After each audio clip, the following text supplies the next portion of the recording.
Mabuhay, PNU1! Maligayang pagbabalik dito sa ating nag-iisang podcast, ang Tech Turo, kung saan makinig ng saglit, kaalaman ay sulit. Yes! Alam mo ba? Siyempre mo alam. Na ngayong araw na ito ay magiging snappy tayo! Snappy? Riyan na. Raga to.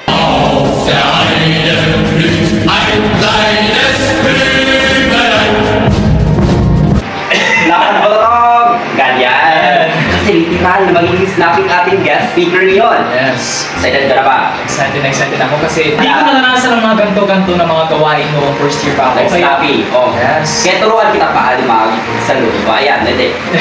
Parang ganyan. Huwag na magpatumpik-tumpik pa dahil nandito na ang matipuno at napaka-aktibo nating guest speaker. Please welcome Mr. Sir Gerald Ariona.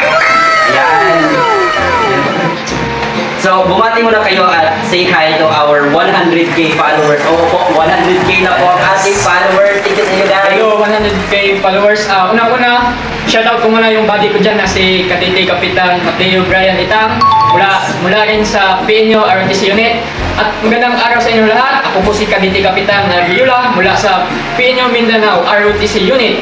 Isa po akong ROTC officer dyan sa aming paaralan. Say hi naman kayo dyan at virtual hi naman kayo dyan. Parang matatakot ako sa araw na ito. Baka pa-push upin tayo. Kaya naman sana. Hindi naman siguro.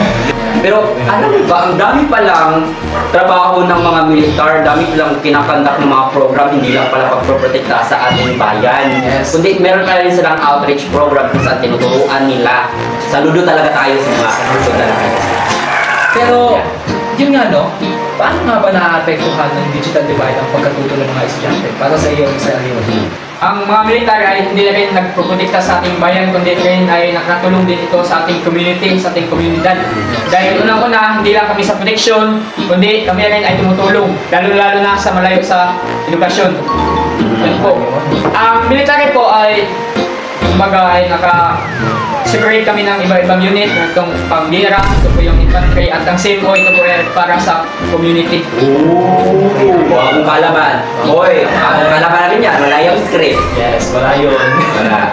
Sorry yun lang. Ano kaya ang mga hakbang na dapat gawin ng gobyerno o ng ating komunidad o ng komunidad sa paaralan upang ma-reach o maabot ang mga liblib na lugar na ito upang makagbigay ng mga teknolohiyang pang-edukasyon? Tama. Unang-una, ang gobyerno ay hindi rin magkandak ng kunting paaralan sa mga estudyante, kundi rin pati rin sa mga guro. Dahil minsan, mga guro natin ay hindi rin masyado marunong maggamit ng mga teknolohiya. Lalong-lalo na yung sa unang mga sinaunang guro. Hindi ngayon, di ba? Yung mga bagong guro. Hindi sila nakakatanda naman pakinggan ng mga sinauna. Hindi, pero yung mga tandang guro naman ay adjust sila nga adjust sa ating panahon ngayon. Lalo-lalo na sa larangan ng teknolohiya. Oo, tama. I agree. So dapat nga no, sa guro muna tayo mag-conduct ng mga orientations patungkol sa teknolohiya para sa estudyante. Yun nga no, ang mga guro naman talaga natin ang nagtuturo sa mga estudyante. Kibale or So kunyari, yung guro, parang roots or ugat, diba? At tas, ang mga prutas, yung mga estudyante. So ngayon, hindi bubunga yung mga prutas kung pangit ang roots. Tama yes. Agree ba kayo dyan? Yeah. So, kailangan talaga sa roots muna bago yung mga prutas. Ayan. Yung mga bunga. So, ayun na nga, ang dami kong natutunan at for sure. Yes, marami din ako natutunan sa episode na ito. At for sure, marami rin yung sa viewers natin. Yes. Please comment down below yung points na nakuha nyo.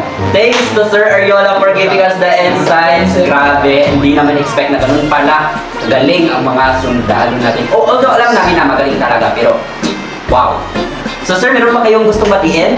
Una-una, ang gusto kong batiin ay ang aming unit dyan. Shout out sa Philippine Normal University ROTC Unit. Kakatulong ko din mo yan po. Alright. So, ayun na nga. Meron akong ibabahagi sa inyo, guys. Masakit man siyang isipin, ngunit ito at mag-aanong sila kami na ito na po ang huling kwento natin sa podcast serye. Ito na po ang magiging huling episode. Yan nga, no, sa totoo lang, gusto lang namin ipaangahad sa inyo na napakaraming salamat talaga sa pagsubaybay at pagsama sa amin sa lahat ng episodes na ating na-share sa kanila. Salamat sa inyong pagkatuto at sa engagement, no? Dami talaga natin followers. Sa huling pagkakataon, ito ang iyong tagapagchika, Kuya Jay. At ito naman ang kanyang partner in crime, Kuya Day, Sa programang Tech Turo, kung saan makinig ng saglit. kaalaman ay sulit. Paalam!